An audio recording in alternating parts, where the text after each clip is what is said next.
Vamos a abrir la escritura, por favor, en Lucas capítulo 9, versículos del 1 al 6. Y el tema, de acuerdo a lo que estamos viendo en la secuencia del Evangelio de Lucas, habla justamente de los discípulos. ¿Y quién es un discípulo? Es el que sigue las enseñanzas del maestro. Aquel que es enseñable porque fue enseñado, en este caso por el Señor Jesucristo. Y la palabra de Dios, yo estoy convencido de que después de que tú y yo le entregamos nuestra vida a Cristo, tenemos otro llamado. Tenemos un llamado a convertirnos en discípulos, no meramente creyentes, que durante años y años y años vienen y simplemente se sientan en una silla y escuchan la palabra, engordan y engordan y engordan, pero nunca dan, nunca sirven, nunca se involucran, nunca se constituyen protagonistas de este maravilloso evangelio o estas buenas noticias que son la palabra de Dios para otros. Nosotros, mis amados, como dice la escritura en Mateo 28:19, dice: por tanto, id y hacer discípulos en todas las naciones. Esta es una encomienda del Señor Jesucristo. Este es un ejemplo que el Señor Jesucristo, siendo Dios, nos dejó, y Él mismo confió las verdades del Evangelio a personas comunes y corrientes como tú y como yo. Y sus últimas palabras antes de ascender al cielo, después de la resurrección, dijo: por tanto, id y hacer discípulos. ¿Esto a quién se lo manda? A otro discípulo. Y no puedes tú hacer discípulos si tú mismo en principio no eres un discípulo. Y de hacer discípulos, ¿dónde? En todas las naciones, bautizándolos en el nombre del Padre, del Hijo y del Espíritu Santo. La autoridad, ¿verdad? Del Padre, del Hijo y del Espíritu Santo, y el bautismo, un acto de obediencia, de una confesión pública de nuestra fe, donde entregamos y cedemos nuestros derechos. Gálatas 2:20, ya no vivo yo, mas Cristo vive en mí, y lo que ahora vivo en la carne, lo vivo en la fe del Hijo de Dios, el cual me amó y se entregó a sí mismo por mí. Entonces hacemos discípulos y enseñándoles a que guarden y hagan todo lo que Cristo nos ha enseñado, nos ha mostrado y nos ha dado. El resultado de hacer esto: he aquí, dice Jesús, yo estaré con ustedes todos los días hasta el fin del mundo. ¿Quién quiere que Cristo esté contigo? Pues todos. Haz discípulos. Enseña las cosas que Él nos ha enseñado. Enséñale a la gente, anima, exhorta, reprende en tiempo y fuera de tiempo, como dice Timoteo, para que de alguna manera la palabra de Dios siempre refresque el corazón de alguien y formemos una familia, que pertenecemos a la familia de Dios, de personas obedientes al Evangelio. Eso es un discípulo. Esa es la instrucción, esta es la gran comisión, este es el legado que el Señor Jesucristo dejó para que su Evangelio fuera predicado más de 2000 años después, como si hubiese sido ayer. Y así sucede. Lo que compartimos, lo que predicamos acerca de la palabra de Dios, a veces lo vemos tan fresco, por lo menos a mí me pasa, tan sensato, tan objetivo, que parece que fue predicado ayer. Y me sirve y me es útil y está dotado de sabiduría de lo alto, sabiduría celestial, sabiduría de Dios. ¿Cuál es el objetivo? Este mensaje, mis amados, todos nosotros lo recibimos de gracia, como muchas otras cosas que hemos recibido de gracia de parte de Dios. Y la exhortación de parte de Dios es que demos de gracia lo que de gracia ya hemos recibido. Hemos recibido muchas cosas de gracia. ¿Qué es gracia? Es un favor inmerecido dado por Dios a tu vida. No lo mereces, no lo merezco, pero Dios, por su amor y su misericordia, nos otorga gracia, nos otorga favores inmerecidos.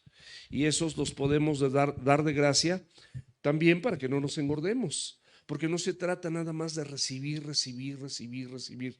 Más bienaventurado es dar que recibir. más bienaventurado. Y esto tiene que ver también con el servicio. Y bueno, si hacemos una semblanza breve de algunos capítulos de Lucas, podemos ver que en Lucas 6 el Señor escoge discípulos. Ahí lo vimos en Lucas 6. Él escoge discípulos y luego también los llama apóstoles.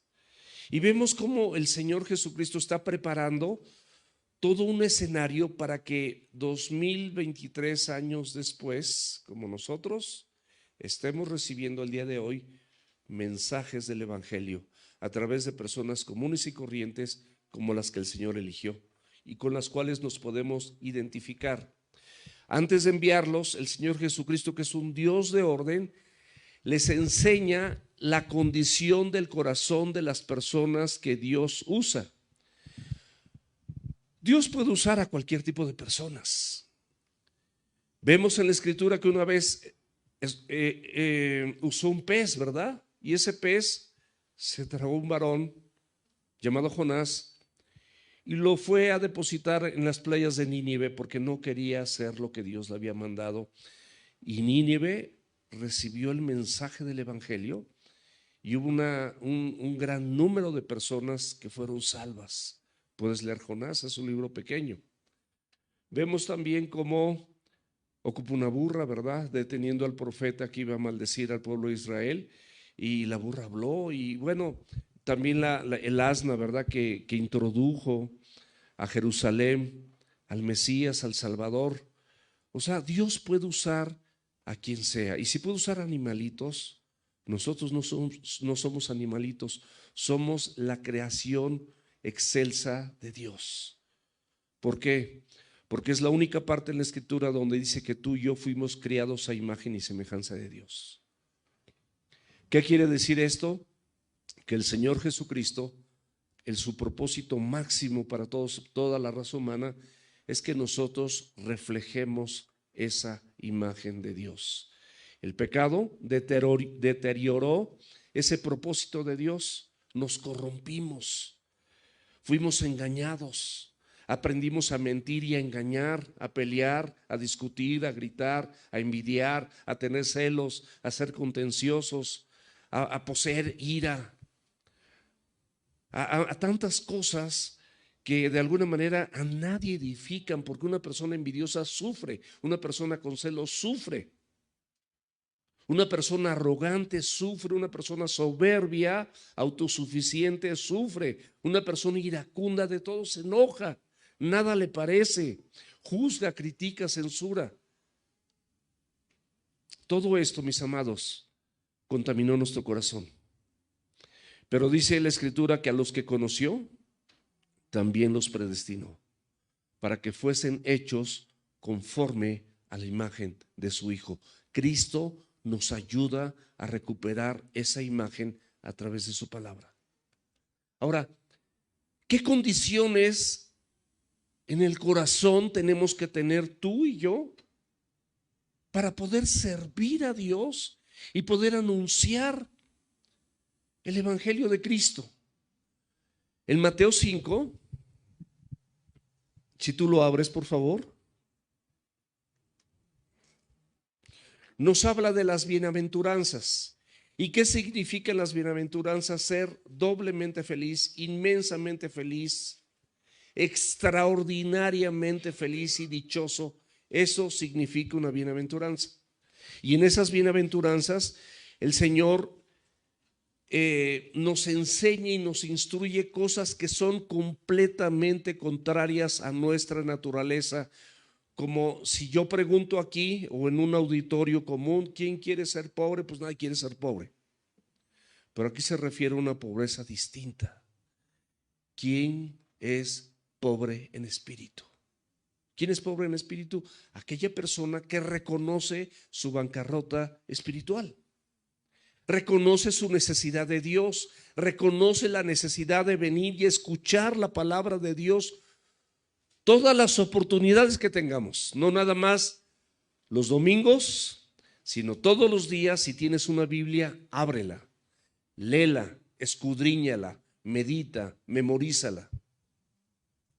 Y tenemos células entre semana, los miércoles y los viernes, y estamos a nada de que podamos tener una los jueves, que me la han pedido. Y aquí hay varios candidatos que van a poder estar los jueves. Una bienaventuranza también para los que lloran, aquellas personas que reconocen su pecado, que reconocen que se han equivocado y lloran porque se arrepienten de haber hecho tantas cosas y haber ofendido a Dios. Los mansos, una condición maravillosa del corazón que te permite ser receptivo a todo lo que Dios dice. Y en esa mansedumbre no ser irritable, ser paciente, ser tolerable, pasar las ofensas de otros por alto. Bienaventurados los que tienen hambre y sed de justicia, también dice la Escritura. Anhelamos esta justicia porque, como lo he dicho otras veces, esto es tan justo para la vida de cualquier ser humano como este anillo de compromiso, o más bien este es de matrimonio.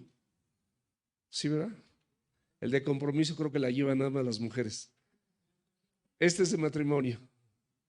Cuando mi esposa le pidió mi mano a mis papás, aquí está. Le dijeron que sí. Qué suertuda, ¿verdad? Híjole. Entonces, dice la Biblia que cuando nosotros tenemos esa hambre y sed de todo esto, de las verdades de Dios, somos bienaventurados. El bebé estaba llorando, ¿por qué? Porque tiene hambre y sed de la leche materna, de la leche espiritual no adulterada, como dice la Escritura, para todos nosotros como adultos, que tengamos esa hambre de la leche espiritual no adulterada. Y eso te genera una bienaventuranza, y esa es la condición de un corazón que comparte y recibe la palabra de Dios, pero también la comparte. Los misericordiosos, aquellas personas que saben que la misericordia que ha dado Dios a tu vida ha permitido que tú recibas su gracia. Es decir, no recibí lo que yo merecía. Me dio muchas cosas más. Me dio salvación, me dio vida eterna, me dio su palabra, me dio el perdón, me lavó con su sangre, me puso en su familia. ¡Wow! ¡Cuántas cosas maravillosas! Los de limpio corazón, aquellos que no están maquinando absolutamente nada con maldad, con ventaja, con alevosía, con egoísmo, con envidia, con arrogancia, que están viven con una limpieza, y una limpieza porque se exponen a la palabra de Dios. Y la Biblia que dice, ustedes son limpios, palabras de Cristo, ustedes son limpios por la palabra que les he hablado.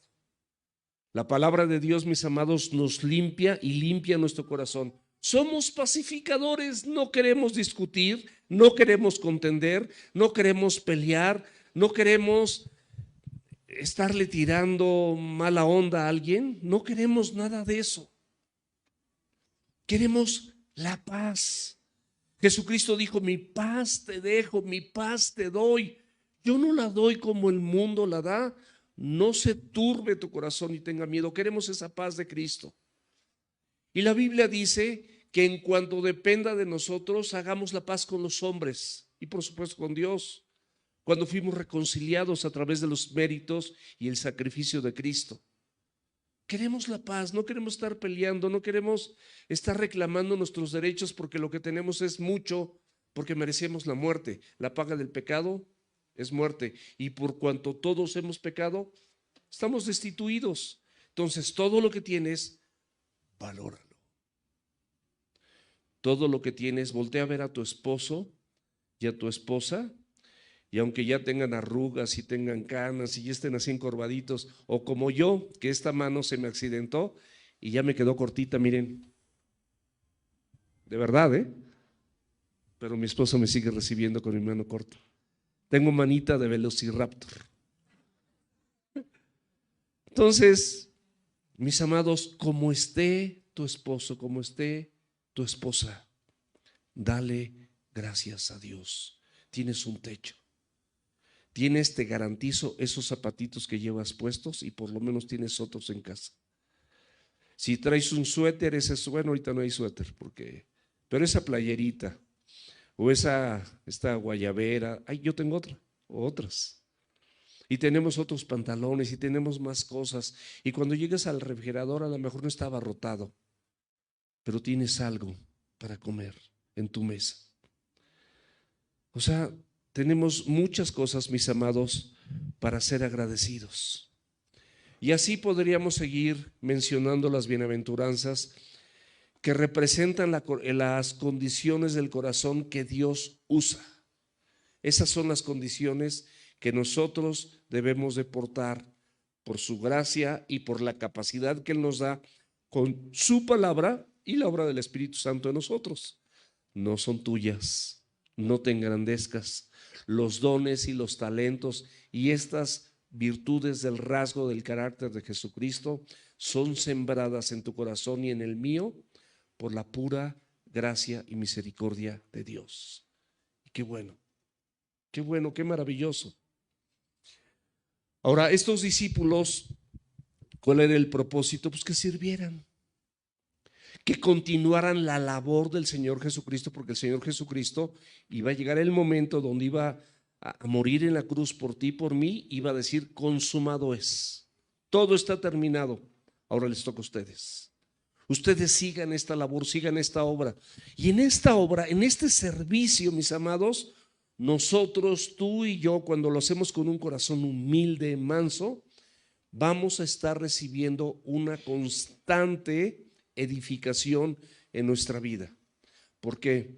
Porque nuestra vida, nuestro servicio, nuestro ministerio, lo poco, regular o mucho que conozcamos de la palabra, no es para llenarnos de soberbia. Nos beneficiamos primeramente nosotros, y con esa experiencia, con ese conocimiento, tú puedes ser de edificación también para otros. Vean cómo el Señor nos va guiando, ¿no? Eso nada más fue en el capítulo 6, ahora el 7. Los discípulos, mis amados, fueron testigos de cómo Jesús ministraba distintos tipos de corazones. O sea, no todos somos iguales, todos somos diferentes. Hay coléricos, hay melancólicos, hay, ¿qué más hay? Sanguíneos, etcétera, etcétera. Somos diferentes. Todos nosotros somos diferentes. No hay un molde, tenemos similitudes, pero somos diferentes. Y Jesús enseña también a estos discípulos cómo estas personas van a tener características diferentes al momento que se expongan a la palabra de Dios.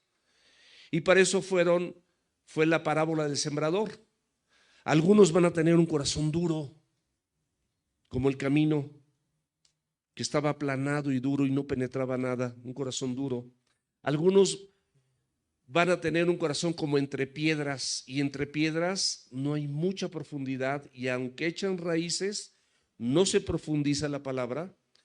Vienen una o dos veces a la congregación, no entendieron, y ante cualquier problema, o viene el sol, o vienen las aves, o viene lo que sea, las adversidades, las tempestades, y de estos dos caminos se secan o son comidas por las aves.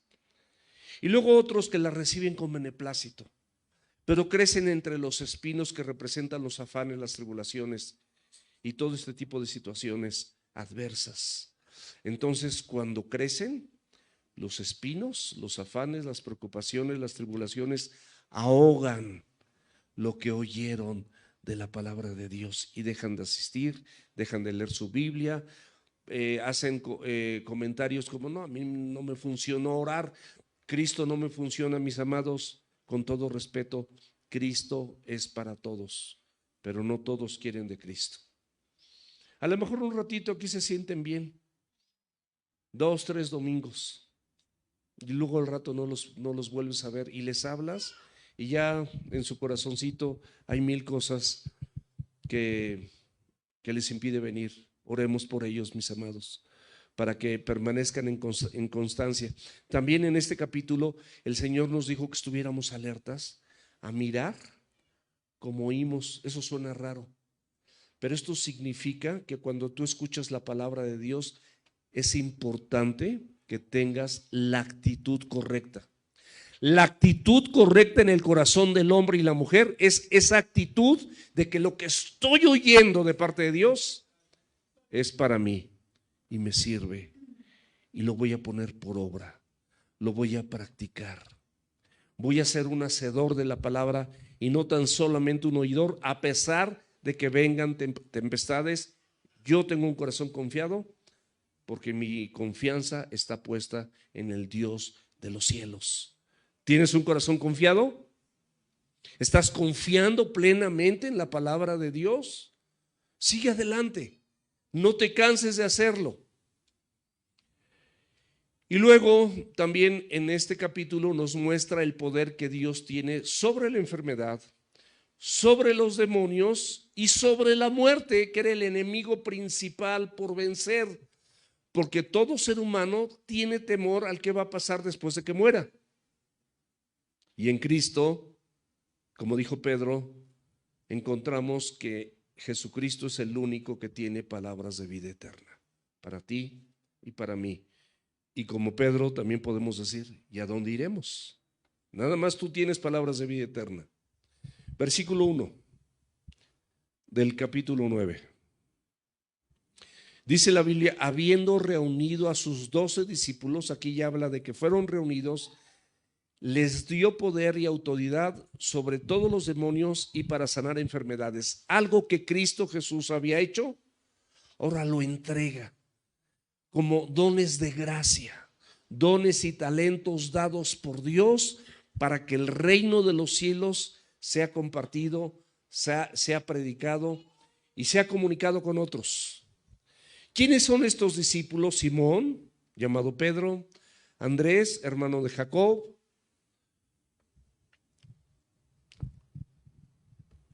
Andrés, su hermano, de Pedro, Jacobo y Juan, Felipe, Bartolomé, Mateo, Tomás, Jacobo, este es otro Jacobo, hijo de Alfeo, Simón llamado el Celote, Judas, hermano de Jacobo, y fíjense qué lamentable esto último, Judas Iscariote, que llegó a ser traidor. En todas las listas, él siempre al final, y con un distintivo horrible, la traición. Un distintivo horrible, la traición. ¿Qué características tenían estas personas antes de que Cristo las llamara? Unos eran pescadores, 4 de ellos eran pescadores. Uno de ellos, Mateo, era publicano. El publicano era el cobrador de impuestos a favor del Imperio Romano que gobernaba Israel.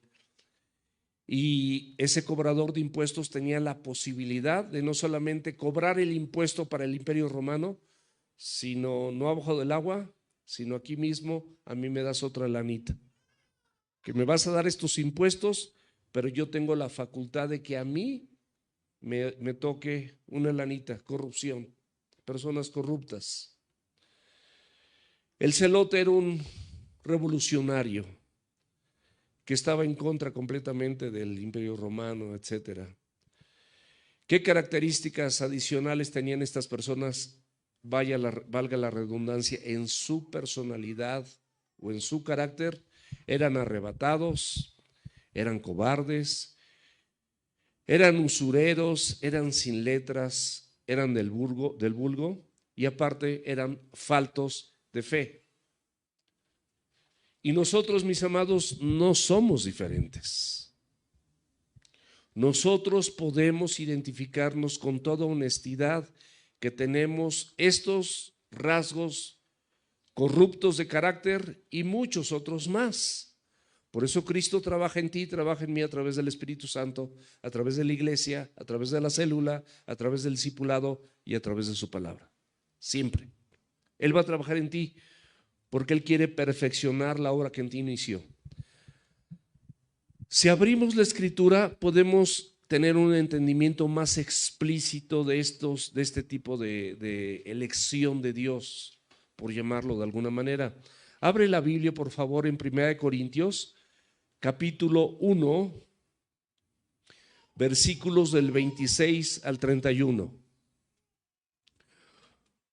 Dice la Biblia, pues mirad, hermanos, nuestra vocación, que no son muchos sabios según la carne, ni muchos poderosos. Es decir, dentro de las filas celestiales de personas que le entregan su vida a Cristo, es decir, en las congregaciones, no hay muchas personas que sean inmensamente poderosas económicamente hablando o en posición social. No hay muchos, sí hay, pero no muchos, ni muchos nobles. Es decir, no hay muchos presidentes o hijos de presidentes o reyes o hijos de reyes. No hay muchos, sí hay. Hay algunos presidentes inclusive que hacen cosas loables por su pueblo a través de la honestidad y los principios de Dios establecidos en su corazón. Pero aquí te aclara que aparte que de esto no hay muchos, dice, sino lo necio del mundo escogió Dios para avergonzar a los sabios. ¿Por qué? Porque hay algunos que dicen que profesando ser sabios, hay mucha gente que profesa ser sabios, se hicieron necios y su necio corazón fue entenebrecido. Eso viene en Romanos 1. Y dice que lo débil del mundo escogió Dios para avergonzar a la fuerte. Personas comunes y corrientes como tú y como yo, para avergonzar a aquellas personas que se sienten de ultranivel. Pero digo, esto no quiere decir que nosotros lo tomemos con arrogancia. Lo que quiere decir es que una vida simple como la tuya puede ser tremendamente utilizada para compartir el evangelio a otros y ganar almas para Cristo. Que puede ser tremendamente utilizada para ser una luz dentro de tu hogar, dentro de tu matrimonio, una luz en tu colonia, una luz en tu trabajo, una luz en la escuela, una luz que resplandece en medio de las tinieblas. Y dice, y lo vil del mundo y lo menospreciado escogió Dios. Te lo está diciendo, son aquí escogió, es la característica. Ve cuántas veces se repite. Lo vil del mundo y lo menospreciado escogió Dios, y lo que no es para deshacer lo que es, a fin de que ni tú ni yo ni ninguna persona a través de las edades se jacte en su presencia. ¿Qué quiere decir, Señor? Yo estoy aquí por mis méritos. Ninguno de nosotros tiene mérito alguno. Mas por él están ustedes en Cristo Jesús, el cual nos ha sido por Dios sabiduría, o sea, la sabiduría que tienes viene de Dios, justificación, fuiste justificado gratuitamente por los méritos de Cristo y no por méritos personales. Santificación, fuiste apartado por Dios. No es que tú te hayas apartado, Dios te apartó cuando te eligió. Y redimido, no fuimos gratis. A Cristo le costó su vida. No estás aquí nada más porque seas muy bueno. Cristo pagó con su vida para que tú y yo estuviésemos el día de hoy aquí, escuchando su palabra, alabándole, orando por estos pequeños, diezmando y ofrendando, dándole la bienvenida y el abrazo y saludándonos unos con otros, etcétera, etcétera, etcétera. Todo lo que hicimos. ¿Por qué? Porque Dios es bueno contigo y le costamos un precio. Para que, como está escrito, el que se gloríe, gloríes en el Señor. Es decir, todas las cosas que suceden en tu vida, tú, si entiendes tantitito con humildad y mansedumbre lo que Cristo ha hecho por ti, le vas a dar gracias y le vas a dar la gloria a Dios. ¿Estamos de acuerdo? Y dice la Biblia que a estos que llamó y que iba a enviar, les dio poder. ¿Qué significa poder? La palabra griego o del griego es fuerza o dunamis, que significa dinamita. Es decir, un poder sobrenatural necesario para sanar enfermedades y hacer muchas de las cosas que Jesucristo hizo cuando estaba aquí en la tierra. Y también les dio autoridad, que significa influencia o autoridad delegada. ¿Qué significa esta autoridad? Pues es similar a una carta poder que permite a una persona representar a otra de manera legal. tiene derecho, tiene jurisdicción, tiene ese mismo poder, tiene esa misma potencia y tiene esa misma potestad que requiere para liberar demonios o para sanar enfermos como Cristo lo había hecho. Y para compartir el evangelio no por tu capacidad o por tu elocuencia, sino por la gracia y la misericordia de Dios dada en tu vida para que lo puedas hacer libremente. Toda esta autoridad y este poder no eran exclusivos de estos 12. Vemos en las escrituras cómo el Señor también utilizó a Esteban. Si quieres tomar nota, ahí en Hechos 6:8. A Felipe, el evangelista, en Hechos 8, del 5 al 8. A Pablo, en muchas partes de la escritura, pero específicamente puedes ver ahí en Hechos 19:11. A Bernabé, a los 70 y a otros más. Y hay citas que respaldan lo que yo les estoy diciendo. A causa del tiempo no las voy a mencionar. Nada más menciono que con estas personas también el Señor los dotó, los capacitó y les dio poder y autoridad. Este poder y autoridad sí son exclusivos de Cristo. Sí son exclusivos de Cristo. Y Él las reparte y los da como Él quiere. Si no me crees, ve 1 Corintios capítulo 12, versículo 11. Él reparte y Él da como Él quiere. No es que, ¿por qué a Israel le da este ministerio carcelario, por ejemplo? Él tiene una habilidad natural juntamente con su esposa para servir y ministrar en la cárcel. Porque, ¿puedo comentar? Porque mi amado hermano, si no me equivoco, estuvo en 8 cárceles diferentes antes de venir a los pies de Cristo en Estados Unidos. Y aquí está, sirviendo a Dios. Entonces él entiende el contexto de la cárcel. Él entiende el ambiente, el sentimiento, la situación, las controversias, la mentalidad, y tiene una habilidad natural dada por Dios, y sin duda el Señor permitió que él estuviera ahí para capacitarlo y posteriormente compartir en la cárcel. Él estuvo pastoreando y hasta el día de hoy, allá en Reynosa, se sigue ese ministerio de lo que el Señor usó en la vida de Israel. ¿Quieres ministrar en las cárceles? Que te metan a la cárcel. ¿Verdad? No es necesario, mis amados, pero en el caso de él fue una experiencia maravillosa y ahorita el Señor lo usa y nadie de aquí podemos decir que no. O sea, es un hombre de Dios. Ahora, en el versículo 2 del capítulo 9 de Lucas dice que y los envió a predicar el reino de Dios. ¿Qué es el reino de Dios? Arrepiéntanse, es un llamado al arrepentimiento porque cada persona debe reconocer que es pecadora. ¿Qué es una persona pecadora? Aquella que está errando en el blanco. Es decir, no es atinado, no son atinadas sus palabras, no son atinadas su conducta, no tiene a Cristo en su corazón, no le ha pedido perdón, no se ha arrepentido, no reconoce todas sus fallas. Esa es una persona pecadora. Todos nosotros en algún momento estábamos en esa misma condición y seguimos siendo pecadores, pero limpiados y transformados por la palabra y por el amor de Dios, gracias a su obra redentora. Entonces, si tú no has venido a Cristo, te recomiendo que te arrepientas para perdón de pecados.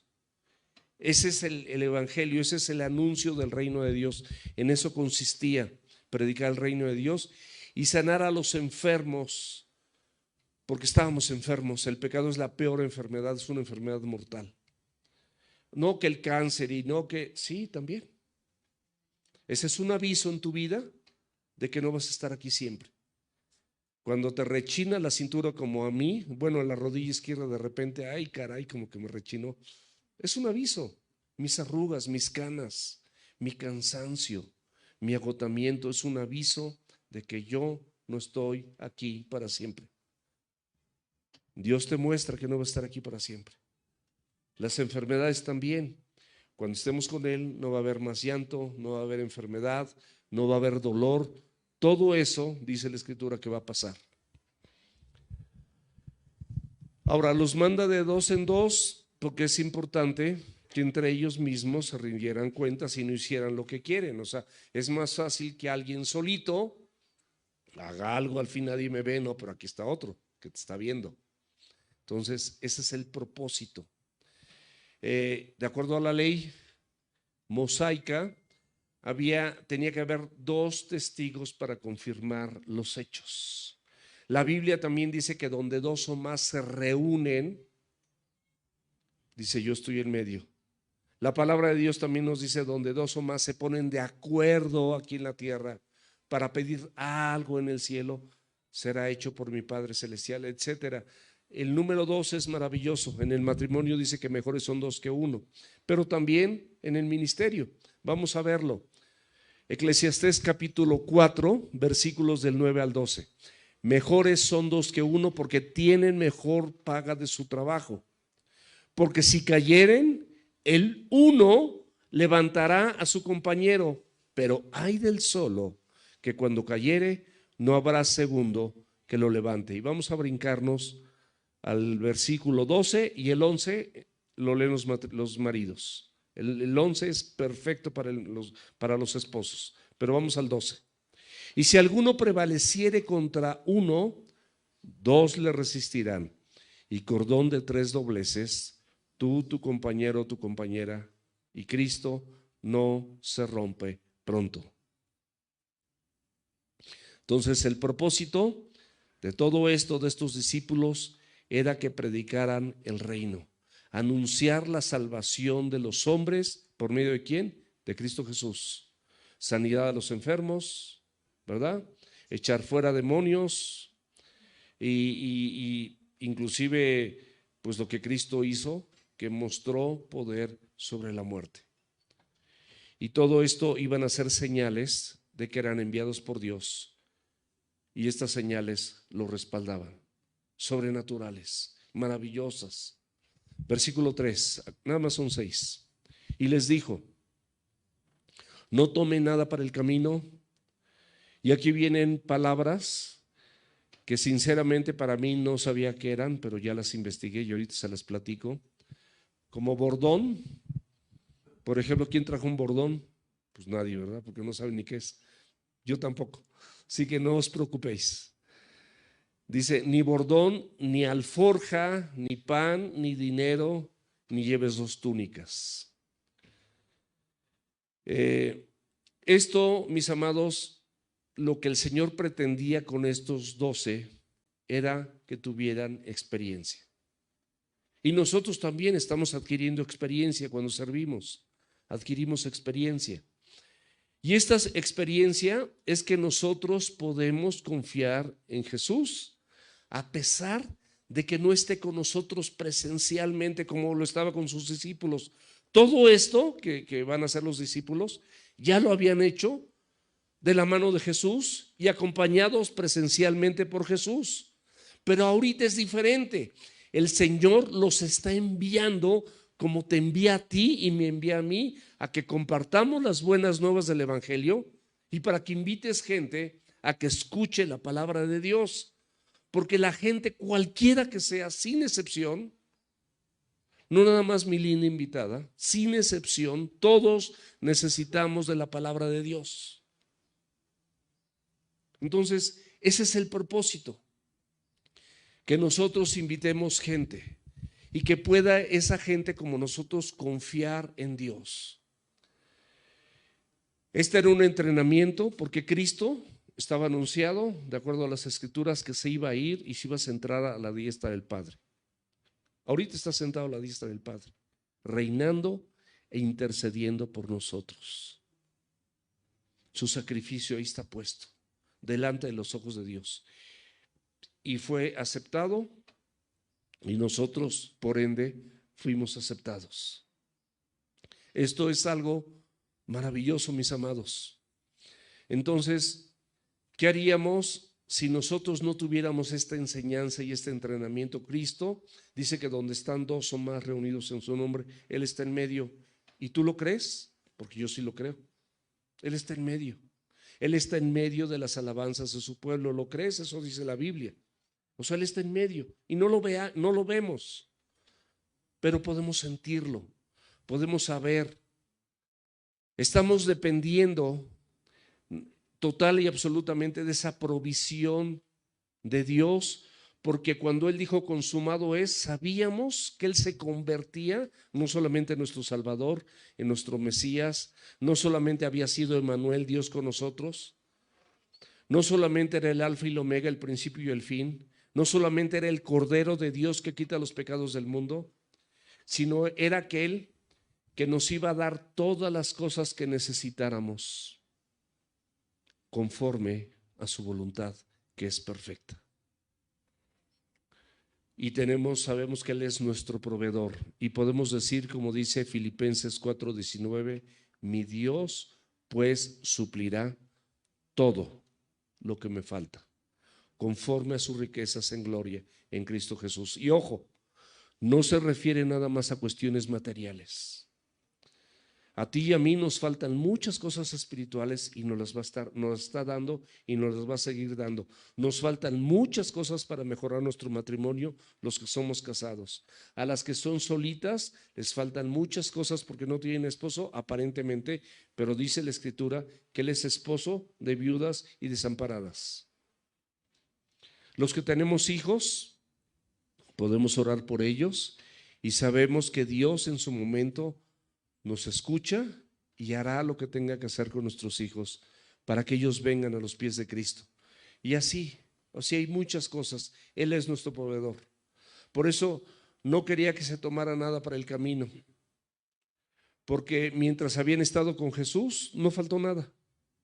Nada. Tuvieron enseñanza, tuvieron techo, tuvieron alimento y vieron milagros. ¿Qué faltaba? No faltaba nada. Lo mismo iba a pasar en este entrenamiento y lo mismo nos pasa ahora.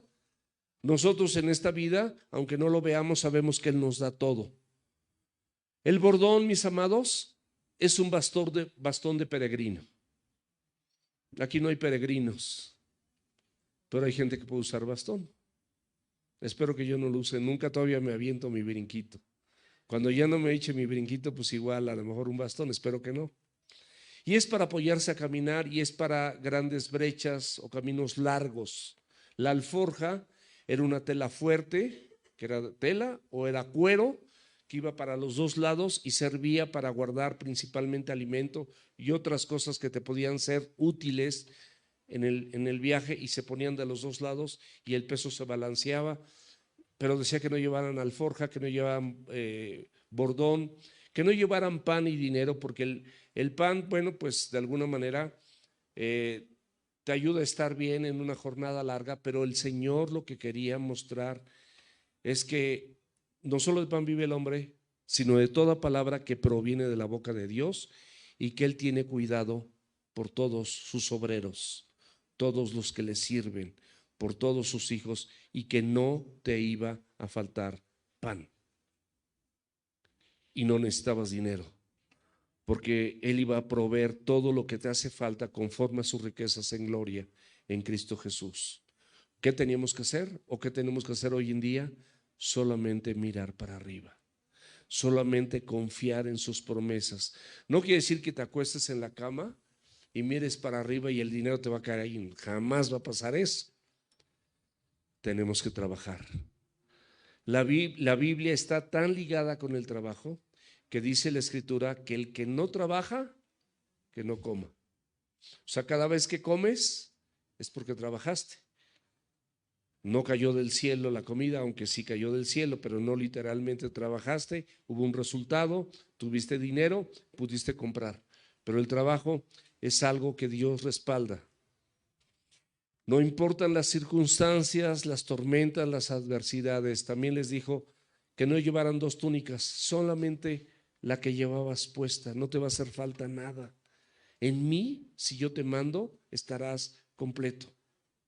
Una persona que es enviada, no autoenviada, porque lamentablemente hay personas que se autodenominan pastores o se autodenominan enviados o se autodenominan esto o lo otro, pero no, regularmente el cuerpo de Cristo, regularmente una congregación sólida con una sana doctrina envía a sus obreros porque son reconocidos por algunas circunstancias o algunas características que el Señor ha sembrado en su mente, en su corazón y en su vida.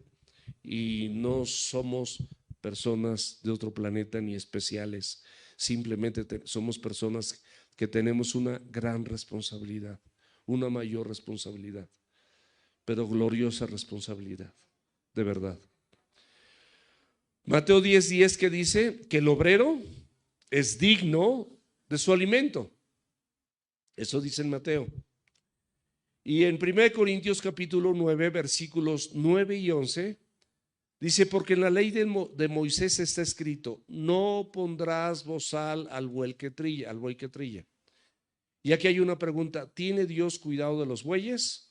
¿O lo dice como una analogía, una comparación acerca de nosotros los que predicamos el evangelio, parafraseando esta porción de la escritura? Perdonen ustedes.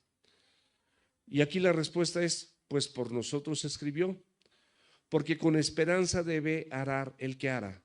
O sea, la persona que está sirviendo debe saber que tiene el sustento de la iglesia. Algunas personas, gracias a Dios, hasta este momento no podemos, como Pablo, prescindir de este derecho. Y podemos trabajar con nuestras manos, como lo hizo Pablo, que hacía tienditas, yo arreglo bocas y vendo juguetes, y Dios me provee para mí, para mi familia, de todo, y podemos aportar inclusive para la iglesia. Y yo creo que ni lo uno ni lo otro es malo. El Señor con cada quien, porque todos somos diferentes, como lo veíamos en la escritura hace un momento.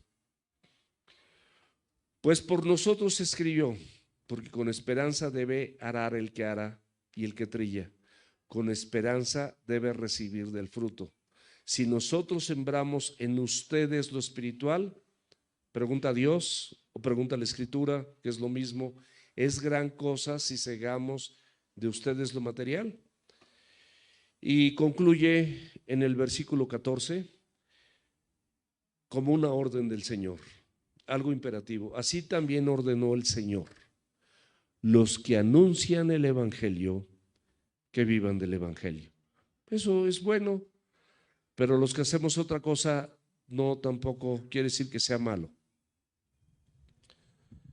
Todos los cristianos, sin excepción, sí debemos de aprender a confiar en la provisión divina del Señor Jesucristo. Y debemos de apreciar cuando estamos en escasez y en abundancia, porque seguimos confiando. Confiar cuando hay abundancia no tiene mucho sentido.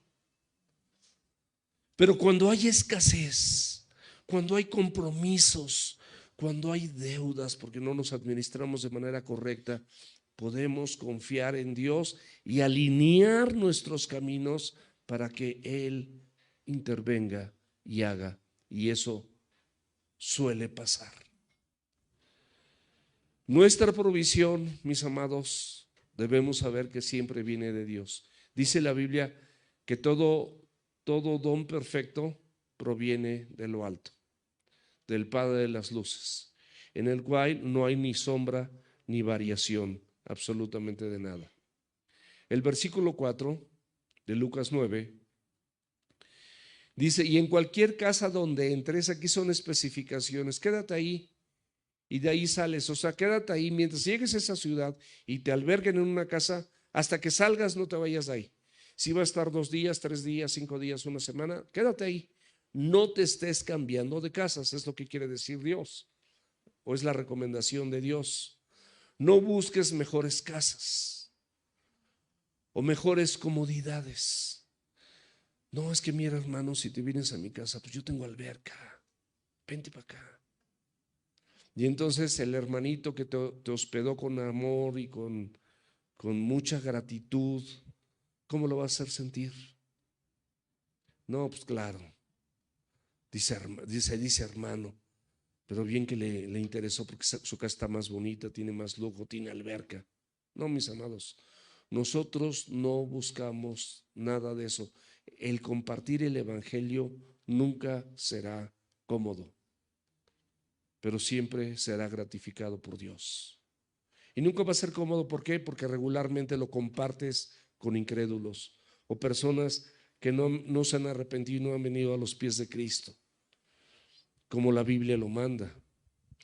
Debemos de caracterizarnos siempre por un corazón manso, un corazón sencillo, no un corazón arrogante, un corazón merecedor, un corazón que no, pues a mí, ¿en qué lugar me pusieron? Pues si yo soy el siervo de Dios, no importa, mi amado, donde estés.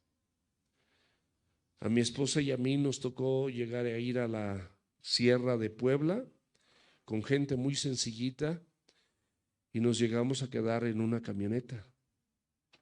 No pasó nada.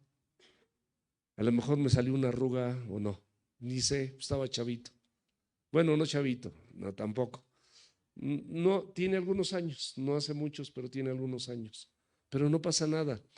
No estamos buscando la comodidad, no estamos lucrando con el evangelio, como lamentablemente muchas iglesias lo hacen, que lucran con el evangelio, que son humanistas para que la gente se sienta bien, porque no quieren que se les predique que tienen que arrepentirse, que son pecadores, que mientras persistan en esa condición de estar sentados años en una silla sin servir, nada más estarse engordando, les va a salir moho espiritual, se van a llenar de hongos, porque fuimos llamados a servir. Y dice en Mateo 10:11, dice, mas en cualquier ciudad o aldea donde entres, infórmate quién en ella es digno y posa allí hasta que salgas. Esto suena muy fuerte, porque en términos generales delante de los ojos de Dios ninguno de nosotros es digno. ¿Saben quién es digno? El pobre, el misericordioso, el pacificador, el humilde y manso de corazón. Las características de ese corazón que mira como oye la palabra de Dios, o sea, oyendo con una disposición de poner por obra lo que se está escuchando. Esa es la persona digna. El arrogante, el altanero, el altivo, el orgulloso, no va a escuchar, no es digno, porque su orgullo, ya en su orgullo y en sus riquezas y en sus dones y en sus talentos está su ganancia, está su aplauso con la popularidad con la gente. Quieren el aplauso de la gente, entonces esa es su recompensa. Versículo 5. Y donde quiera que no le reciban, salgan de aquella ciudad y sacudan el polvo de sus pies en testimonio contra ellos. Mis amados, a Jesús le sucedió que no fuera recibido. Jesús, compartiendo en Capernaum cosas hermosas y haciendo milagros y sanidades, sabía que del otro lado del lago del mar de Galilea había una persona que requería del evangelio, porque hacía muchos años había sido poseído por un demonio, por una persona. Y cruzó al otro lado y subió a sus discípulos en la barca. Y en medio del trayecto, que eran como de 2 kilómetros, hubo una gran tempestad donde los pescadores que eran expertos tuvieron temor de tal manera que pensaron que iban a morir. Y despertaron a Jesús, que dormía, estaba tranquilo, estaba en paz. Y le dijeron, nos morimos, perecemos, sálvanos. Lo despertaron. Le habló a los vientos, le habló al mar, y el mar y los vientos lo respetaron, y hubo una gran bonanza, una gran quietud, y los discípulos en ese momento fueron enseñados de otra cosa y dijeron, ¿quién es este? Que aún el mar y los vientos, aún la naturaleza le obedecen. Estaban con el Hijo de Dios, estaban preocupados, pero no se daban cuenta que ahí mismo estaba el Salvador, estaba el Mesías, como nosotros cuando estamos en alguna tempestad. Y llegó al otro lado liberó a este demonio, que eran miles. Le preguntó cómo se llaman para que sus discípulos y las personas que estaban ahí vieran que eran muchos. Y este señor, este endemoniado, dice en otro evangelio que se golpeaba con piedras y que tenía muchos años y que lo amarraban con cadenas y con grillos y que los desmenuzaba y los desbarataba. Una fuerza sobrenatural. Y fue liberado. Y quiso seguir a Jesús. Le rogó a Jesús que lo dejase ir con él, como ser parte de sus discípulos. Y quiso Jesús. Lo mandó como misionero a contar a los de todas esas ciudades, Gadarena, con otras 9, por eso era Decápolis, 10 ciudades, a contar todas las grandes cosas que Jesús había hecho. Lo convirtió en un discípulo y le dijo todo lo que él tenía que hacer, y lo hizo. Ese es el evangelio, mis amados. Y estas personas rechazaron a Jesús mismo y le rogaron que se fuera de sus lugares. La peor decisión que puede hacer cualquier ser humano, rechazar a Cristo. Denme 3 minutos y termino. La forma gráfica de manifestar este rechazo estaba en la ley, que cuando los israelitas iban a países o a ciudades gentiles, es decir, con gente que regularmente no aceptaba el evangelio o no aceptaba al único Dios verdadero, cuando volvían a entrar a este lugar, se limpiaban sus pies, el polvo de sus pies, en señal de que estas personas los habían rechazado. ¿Qué quiere decir el Señor con esto? Que debes saber que no a toda la gente que le compartas de la palabra va a venir a la reunión. No toda la gente va a aceptar a Cristo. No toda la gente va a empezar a leer la Biblia. No toda la gente va a estar atenta y va a decir, yo tengo necesidad de eso. Va a haber personas que pueden escuchar un domingo, otro domingo, otro domingo y otro domingo y otro domingo, y la dureza de su corazón va a permanecer y no se van a doblegar a los pies de Cristo.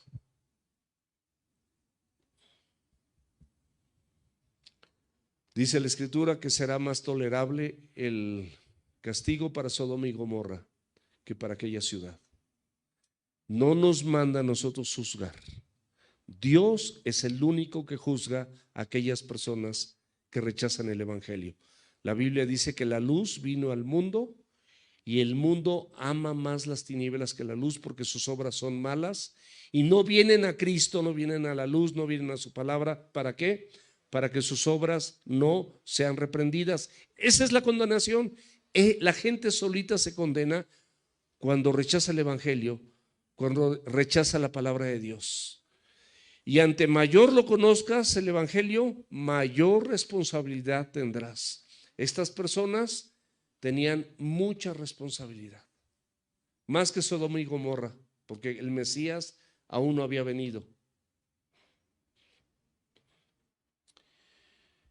Y bueno, en nuestros tiempos, mis amados, hay muchas corrientes, hay muchas religiones, hay muchas cosas en las que vamos a ser seducidos para aglutinarnos con este grupo de personas y aceptar lo que estas personas quieren que aceptemos.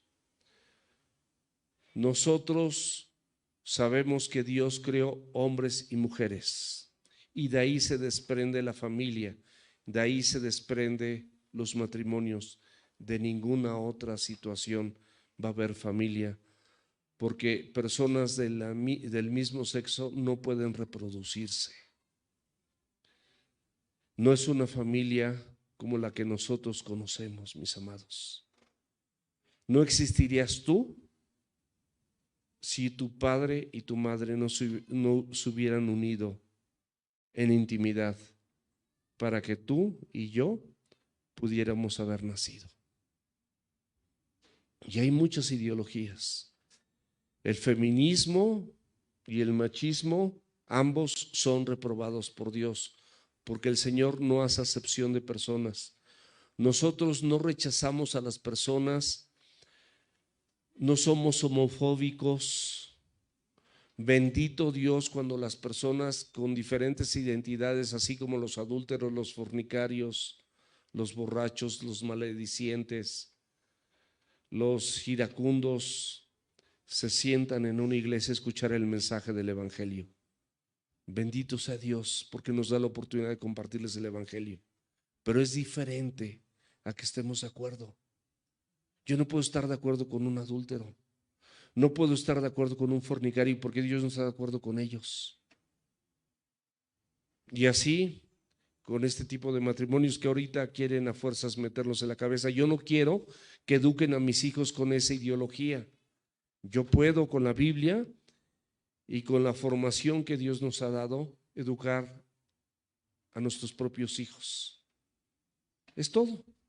No hay un rechazo, son bienvenidos y queremos y creemos que Dios puede alcanzarlos como nos alcanzó a nosotros, porque muchos de aquí quizás en algún momento de su vida tuvieron este tipo de prácticas y este tipo de experiencias. No lo sabemos, pero sin duda hay puros ex.